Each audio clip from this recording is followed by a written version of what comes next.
Traveling to the most famous tournament in Paris, meeting Wilfried Tsonga and talking to the Adidas Tennis product development team. Oh, and not to mention watching Alcaraz play from some of the best seats on the stadium. There's a lot to talk about in this one. Let's get it started.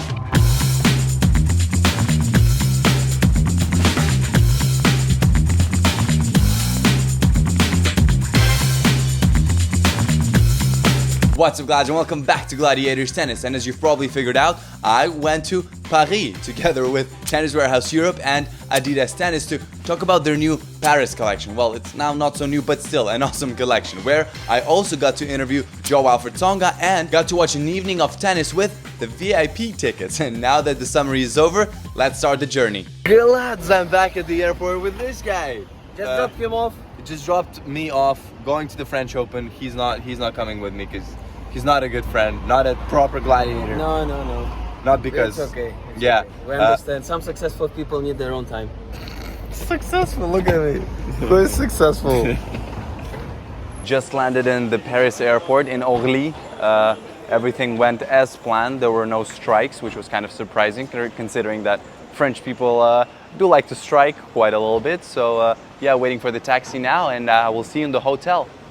The taxi, with my initials on the number plate, has arrived. I got an upgrade from Uber Comfort to Uber Black for free, which was kind of nice, but it was still like 45 euros for a 40-minute ride. Wasn't able to check in just yet because the check-in is not before 3, so I'm headed to a Starbucks near the hotel where I'm going to meet the one and only Catherine and Jonas from Tennis Nerd. Should be somewhere there. After we met and had a quick lunch, I was told that my room was ready so I could check in. Glad. So I entered the hotel room, which is pretty cozy actually, and look what I found. Ooh, some goodies from Adidas. Let's see what that is. This is actually the first time I'm opening this, by the way. Okay. Oh, look at that. Guys, some Stan Smiths with my initials. Yes, please. Wow. Gotta say, the Stan Smiths were a really cool gift. You know, a legendary shoe customized in a very tennis way with our initials on it. By the way, they're right over there. And even though it looks like someone just drew my initials on the shoe with a marker, they're actually printed. And the players that endorsed Adidas actually got a very similar gift, but slightly more customized. But more on that later. We went to the dinner place in a massive bus that could probably fit like 30 people, even though we were only like 10 in total. After driving through the tight streets of Paris, we got to the restaurant that was right near the Eiffel Tower. The restaurant was pretty cozy with interesting food, one incredible waiter, and what's probably the most interesting toilet flushing system that I have ever seen. What's funny is that I didn't take a single picture of what's probably the most famous sightseeing in the world. And even though the Tour Eiffel was like right there, I could see it from the restaurant, I don't have a single photo. Luckily, there's one or two on the internet. So here you go, in case you don't know what it is. After the awesome dinner where we got introduced to the Adidas marketing team, we went back to the hotel because ahead of us was a very action-packed day. In the morning, I had a few freshly made pancakes. Guys, these are pancakes, alright? And these are crepes. Let's just settle this once and for all. Okay, back to the video. Finally arriving to the Roland Garros courts. And look who's playing over there. In case you can't see, that's Iga Swiatek. So I will show you around the tournament itself, of course, but for now, like right now, I'm headed to the Adi house because we're here, thanks to Adidas, by the way. Don't mind me. If you lads are still confused about what the hell the Adi house is, it's okay, so was I when I got there. But here's a quick Adi house tour for you to better understand what it is. Glads, welcome to my new house. Just kidding, this is the Adi house, check it out.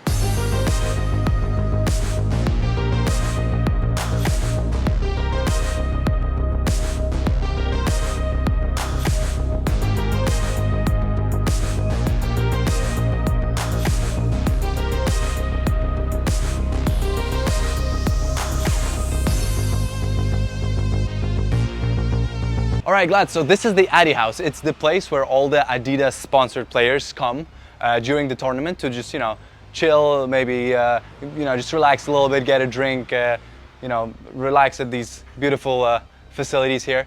Impossible is nothing. Turns out this is Adidas' slogan. I had no idea, but all right, follow me. So we have this beautiful garden over here. Not much else can be said about it. Just beauty, beautiful.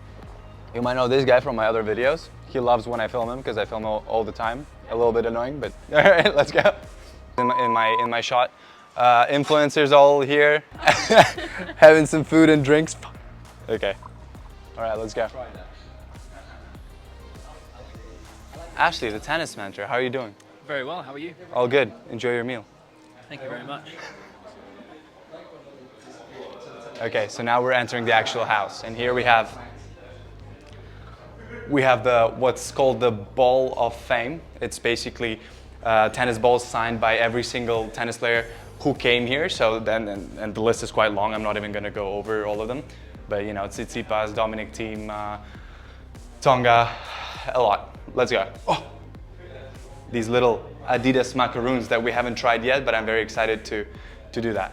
And then here we have the main chill out area. Right now quite busy, but yeah, there's a lot of Easter eggs hiding around the place. Some old Adidas shoes dating back to the first one, and a lot of things basically. Okay, let's go down.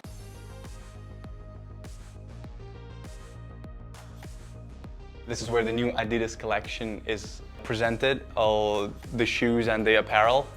I don't know about you guys, but I'm loving the new collection of Adidas, gotta say. Looks beautiful, and yeah, that's about it. We have the little Red Bull fridge here, and I think that's it for the crib tour.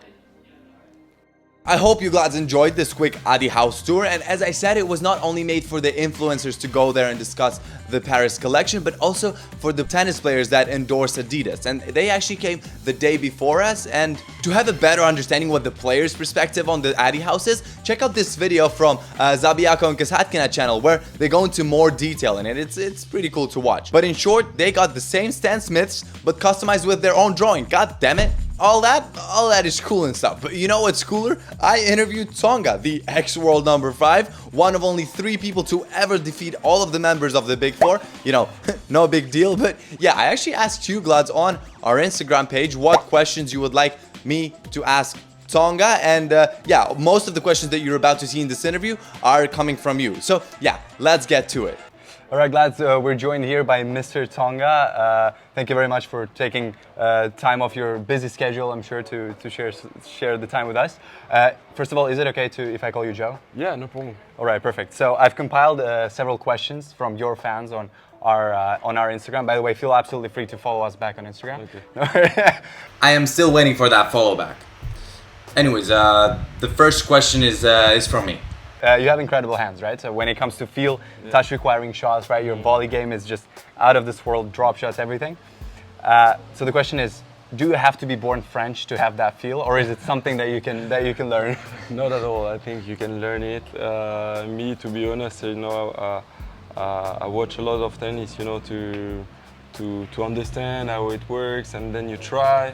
And the thing is, you have to be to feel free at the practice, sometimes just to do, okay, I will try something. Because the coach will tell you to do this, but you can do by your own and try things and say, okay, this works also. Okay. Okay, the thing is, I try things on trainings, but they usually don't work as I expect them to be. But okay. All right, so now the questions from the fans. I've heard you answer that question already, but have you ever considered switching to one-handed backhand? Yeah, of course. When I was a kid, I tried, but the coach was not really agree. And I think I would like to see how it is if I go back in the past and I put a one and did backhand, because I think on clay. On clay, I think I can be better with one hand than opening angles and exactly. Okay. All right. What's your favorite shot overall in tennis? I think my favorite shot is I like the smash. Okay. I didn't miss a lot of smash. Okay. Fair. And of course the serve, Yeah. because I was able to touch almost every spot with every spin. Yeah. Okay, got it. Who is your best friend on tour? My best, Or name a few. Of course, the French guys, Gaël, Gilles, and Richard. The other guys who have incredible touch and feel, of course. They stay, of course. We played together in Davis Cup and everything, so Right, they stay. of course. They stay here, of course. Got it. So, a little bit of a weird question, but what do you think about the French crowd? The guy said, "I'm French, and I'm shocked." What's your thoughts on the French crowd? No, but I love them. I love them because they support me so much. Of course, sometimes it was a little bit unfair. For sure. You got to use every weapon, right? This is French. But yeah, I love them because I think they know tennis. They just want some fighters on the court. When you are French and you don't want to fight, they will give you shit. It's okay. Yeah. I got it. Okay. But if you we say if you sweat in your shirt, then they will love it. Yeah. That's good. Okay. Last question. What is your most memorable moment of your career? I have so many. You've had a good career. It's very difficult to say one is better than another because it's like step by step. You step on all the floors, and Of course. I think maybe the best idea was the first one when I touched the racket for the first time. Okay. Because it gave me an unbelievable life. Okay. That's a good answer. Nice. All right, Joe. Yeah. Thank you very much. Thank you. It was an absolute pleasure meeting you. Thank you. It really was a pleasure meeting Joe, and he turned out to be a pretty cool guy. And I actually was gonna ask him this question about his son, but it got lost in my phone and I kind of forgot in the process, so I'll guess we'll never know. But as I said, I also got to chat with the product development team of Adidas, responsible for the shoes and the apparel. By the way, Glads, don't mind the mic. I only had one, so they're gonna be switching. It's whatever. The budget is low of these videos, okay? Okay, anyways, so the first question, right? The Barricade is possibly one of the most famous shoe lineups, right? It dates back to a long time ago, and it's still there. But still, what kind of player would you recommend the shoes for? What are like the strong points of the shoe, in your opinion? Or, well, your opinion is probably the way it is, so. Yeah, if I can name three things that the main features on the Barricade, I would say the first thing would be the stability. The shoe gives a really great stability, especially for the ones who like to do the extreme movements on court. You can fully trust the shoes to do your extreme moves. And the second one is at the same time to provide a good stability, it has also a very good level of cushioning. So the current Barricade features a bounce midsole foam, which has been proved by generations of tennis shoes from Adidas that it gives really good energy return as well as a certain level of comfort. And last but not least, I would say it's a design. It gives a very expressive and confident design that whoever wants to get that energy and the vibes on court, I would say Barricade is definitely the choice to go, and is the name that everyone knows behind Adidas Tennis. Definitely. All right. Thank you very much. I used to play with the Barricades some time ago. Kind of switched now to a different brand, but let's not talk about that. No. But yeah, now about the apparel. So this new what should I call it? Design paint job. This kind of camouflage. Exactly. What's the history behind it? Because I used to have this thing where I would only wear red when I was competing, right? When I was playing matches, because I read this theory a long time ago that red color subconsciously scares the opponent. So I was only wearing red. So looking at this new collection, I'm really digging it. But what's the thought behind the paint job? Yeah, absolutely. The story behind The camouflage actually goes back to the 2021 final between Steph and Novak. You're not wrong when you talk about red as a color when we talk about how it visualizes against an opponent. That was part of the insights that we took out of that final match where Steph was 2-0 up. He ended up taking a fall in the second set. Not a fall, more of like a stretch for the ball. He was wearing a white tee.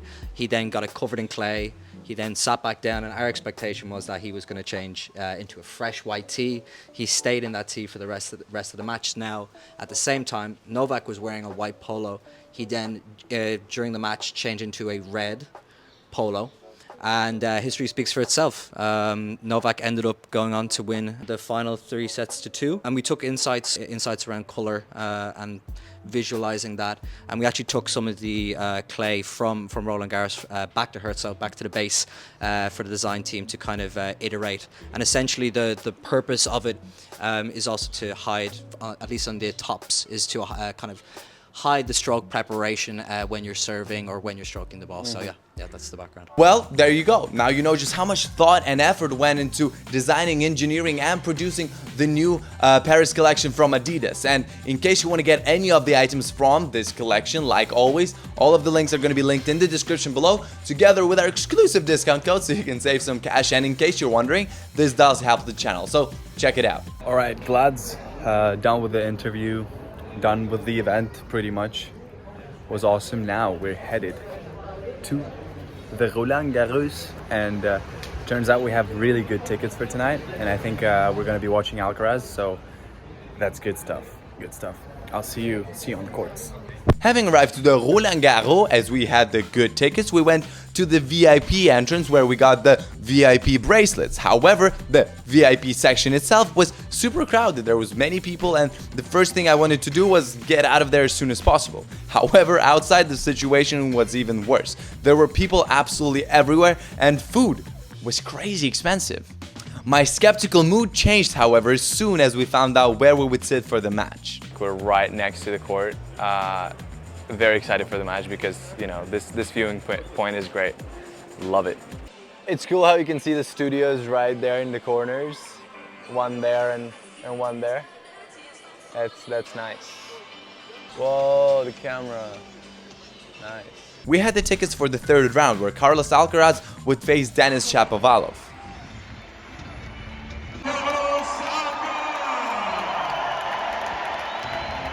Gotta say, it's really cool and impressive to watch these guys play from this distance. However, if you're a bit further, the magic kind of fades away. It's still cool, of course, but it's not the same. So if you ever go to a Grand Slam, try to get the best possible seats. You will not regret it.